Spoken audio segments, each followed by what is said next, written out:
Vamos ver agora alguns modelos de resenha, né? Como ela vem formatada, como ela vem escrita na sua estrutura e alguns estilos diferentes. Temos aqui uma resenha que tem como título A Episteme entre os Meios de Comunicação. Autor, Luiz Mauro Sá Martino. Então está aqui o título, né? Com o autor embaixo e a referência da obra. Tiago Quiroga, nome da obra, Pensando a Episteme Comunicacional. Nome da cidade, Campina Grande, a editora e o ano. É bom vir também aqui o número de páginas da obra. E logo depois, então, da referência da obra, vem já o início do texto, vem já o início da resenha. Vamos ver o tamanho dessa resenha aqui. 2, 3 parágrafos, 4, 5, 6, 7, 8 parágrafos, 9, 10 parágrafos. Uma resenha de 3 páginas. Não a referência no final. Então, isso quer dizer que o autor não citou, né, não se referenciou a outros autores na sua avaliação crítica. Lembrando que resenha é avaliação, né? Resenha crítica é avaliação. Não quer dizer que é um texto para falar mal de outro texto. É um texto para indicar ou não a leitura. Vamos ver aqui então, qual que seria, né, a ordem básica de um texto acadêmico. Introdução, desenvolvimento e conclusão. Sim, a maioria, né, todos os textos seguem essa ordem, né, texto acadêmico. A introdução ela serve para apresentar a informação, contextualizar. O desenvolvimento é o corpo do texto em si, é o conteúdo, que já sobre, né, que vai ser conteúdo falado sobre a obra introduzida. E a conclusão, no caso da resenha, como o objetivo da resenha é indicar ou não a leitura, a parte da conclusão ela é meio que substituída, né? Não é substituída, mas é uma conclusão que não apenas resume o que foi dito, mas o foco maior dessa conclusão é a indicação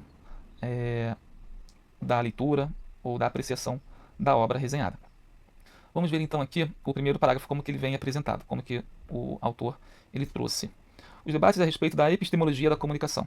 Então repara que o título é Episteme entre os meios de comunicação. O título da resenha.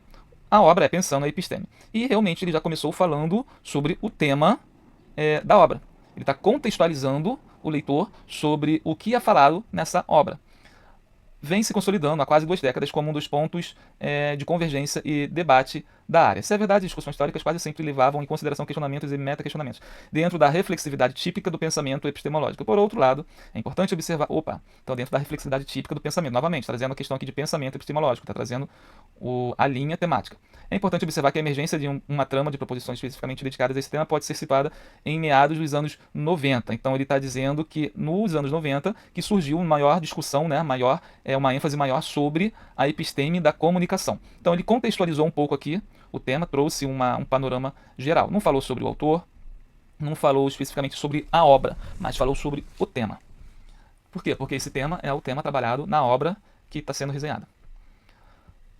O crescimento, aí ele, nesse parágrafo aqui maior, ele está trazendo um histórico dessa discussão da episteme da comunicação. O crescimento do debate epistemológico nesse período pode ser considerado exponencial.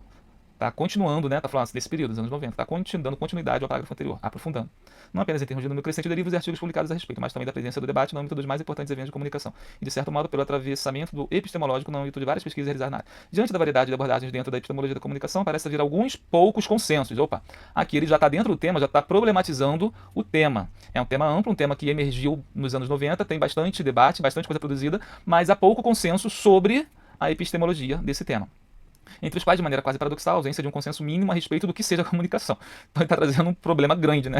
O próprio conceito, né, de comunicação, ele tem pouco consenso sobre o que de fato é a comunicação. Então, falar de epistemologia de comunicação e a própria palavra comunicação, ela não ser bem definida dentro da própria área, né, é um problemão.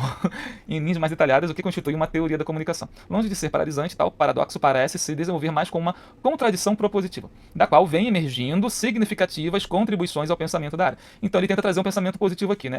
Uma visão positiva. Tem pouco consenso, mas vamos, né, longe disso, longe de ser algo que vai paralisar a gente, que vai deixar a gente, quer saber, vou chutar o balde.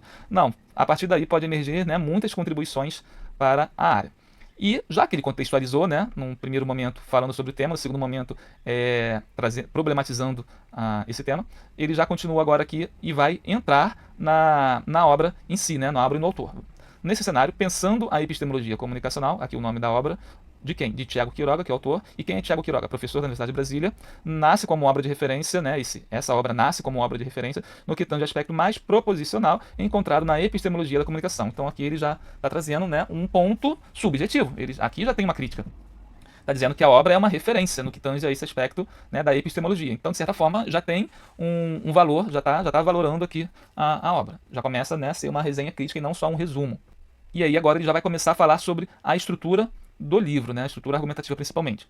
A argumentação do livro se desenvolve, entre outros aspectos, a partir do balizamento de diversos autores nacionais que vêm pensando o tema. A identificação pelo autor de uma genealogia permite que ele se situe em relação às perspectivas em circulação na área. Se existem algumas opções teóricas mais salientadas, como o pensamento de Bourdieu, Vatino e Sodré, por outro lado, o diálogo não se esgota na resposta a autores, mas na proposição de uma série de distinções que auxilia a pensar a área e o fazer acadêmico e profissional. Então ele está dizendo que o autor, o Tiago, ele trouxe em sua linha argumentativa o diálogo, né, com vários autores da área. Porém, esse diálogo não necessariamente é em concordância, mas apenas trazendo pontos de vistas diferentes, né, distinções ou proximidades dentro do pensamento. Ou seja, ele traz aí não como justificativa, né, o autor do livro, Tiago, para embasamento, mas apenas para dizer o que alguns já estão escrevendo. É interessante nesse aspecto verificar que o gerúndio, agora que ele já está trazendo uma parte da semiótica, né, da semântica de palavras utilizadas no texto, né, na obra, que vai ao encontro do tema. O porquê ele já está trabalhando no sentido do título, né? Ou seja, novamente, está trazendo aspecto positivo da obra, porque está dizendo, o autor foi tão inteligente, o autor nessa obra é tão boa, que o título que ele fez tem tudo a ver com a obra que ele está escrevendo. Como que ele faz isso? É interessante nesse aspecto verificar que o gerúndio empregado no título sugere essa abertura, ao indicar pensando, qual o título? Vamos lá rever. Pensando a episteme comunicacional, ou seja, pensando. Pensando, Quiroga parece sugerir um processo, um trabalho em progresso, né? Não está finalizado, está sendo pensado, refletido. Próximo de um convite ao diálogo, algo no que está se pensando pode ser problematizado, não fechado. Ao mesmo tempo, nota-se a opção pela palavra episteme, não epistemologia. Parece estar indicada aí a centralidade de um fazer teórico-científico, de uma prática de pensamento, coerente, portanto, com pensando. Então, aí, epistemologia seria mais próximo de algo já concreto, né? de um pensamento já mais consensual. Já a episteme não, né? Episteme deixa mais aberto. Episteme, o estudo lá da criação do início. Epistemologia teria mais a ver com uma linha mais fechada, que se destaca nos estudos dos fenômenos associados à comunicação. O termo, ao mesmo tempo, remete a Foucault e, em menor medida, a Bourdieu. Beleza. Repara que ele usou aqui esses autores, mas não são autores que o resenhista está usando para embasar. São autores que ele está dizendo que o Tiago usou na obra dele. Né? O autor lá, Quiroga, Tiago Quiroga, usou na obra dele. Não autores que estão sendo usados na resenha. Beleza? Por isso que não vieram as referências. Aí ele continua. Não por acaso, parte do livro é dedicado ao pensamento da formação dessa episteme. Então ele já vai destrinchando a estrutura do livro. Repara que ele está ao mesmo tempo resumindo, falando sobre o livro, trazendo a estrutura do livro, o título, e trazendo aí indiretamente sua valoração. Está trazendo, entremeado ao resumo, aspectos, né, de uma forma positiva. Parte do livro é dedicada à estrutura do livro. Parte do livro é dedicada à formação dessa episteme no âmbito da comunicação. Processo que não é separado por Quiroga das forças convergentes e divergentes que regem a formulação de qualquer episteme. Então, novamente aqui, trazendo a opinião dele, né, sobre o Quiroga, por que ele usou a palavra episteme e procurou definir no livro esse item. E nesse sentido, a episteme também se torna fundadora no que será entendido em seguida, como conjunto de temas e estudos de uma área. Essa episteme, síntese proposta pelo autor na confluência dos fatores políticos e epistemológicos existentes na fundação da área, é constituída e recortada por linhas de força que se materializam em discurso específico a respeito não apenas do que é a comunicação, mas como a partir desse conceito deriva toda uma arquitetura discursiva. Então ele está trazendo aqui como que o autor, o Tiago, ele foi construindo essa ideia de episteme dentro dessa seção. E no caso, as ambivalências do conceito respondem pela difusão epistemológica da área da comunicação, que apesar disso não impede a formação de uma episteme, ao contrário, mais do que acomodações. A episteme comunicacional é indicada por Quiroga como um espaço de tensionamento entre proposições que se referem ora a um, ora a outro elemento da área, em um processo irredutível a qualquer um dos polos. Essa episteme não está desligada, evidentemente, das condições sociais em que ela se desenvolve, e, sobretudo, dos problemas colocados pela realidade, que se torna um desafio não apenas da ciência já constituída, mas também, e talvez, sobretudo, aos conhecimentos e informação. Então, quando ele coloca aqui, evidentemente, algumas palavras, né, que trazem a subjetividade, ele está exercendo a avaliação dele. A busca de uma episteme comunicacional parte de uma percepção indicada pelo autor na introdução do livro, relacionada às assimetrias constitutivas da comunicação, sugerindo uma bem-vinda distinção entre campo e disciplina. Aí, novamente, ele está trazendo um aspecto que foi importante, que ele encontrou no livro, né, a distinção de episteme como um campo e episteme como disciplina. Novamente, ele está resumindo o que o autor escreveu. Se o estatuto de um campo da comunicação em si já é objeto de debate e discussão na obra, um dos traços mais interessantes, também é uma valoração. Ele está trazendo a avaliação crítica dentro dessa divisão que o autor fez, de campo e disciplina. É o tensionamento feito com a noção de disciplina. A relação entre a constituição política e o espaço associado, a pesquisa dos saberes responsáveis por sustentarem seus debates internos é altamente tensional na comunicação, na medida em que o campo e a disciplina, longe de coincidirem, às vezes parecem ter relações tênues entre si. Quiroga mostra como a demanda, aí está trazendo aqui a estrutura, o resumo, do que o Quiroga trouxe, como demanda por estudos da comunicação, e os debates epistemológicos derivados disso estão ligados a demandas de uma globalização centrada em processos comunicacionais. Então, ele disse aqui o que o autor trouxe. Ou mais ainda, midiáticos. O autor faz uma longa menção, longa é a subjetividade, é a avaliação crítica no livro, ao fato de que os estudos de comunicação, tal como entendidos de maneira ampla atualmente, têm como opção, em boa medida, eleger a mídia como objeto a ser estudado a partir de categorias analíticas e operadores epistemológicos oriundos de inúmeras outras áreas, mas nem sempre da comunicação. Então, está trazendo um ponto de vista que o autor trouxe, né, sobre a parte de comunicação, que tem mais a ver com mídia.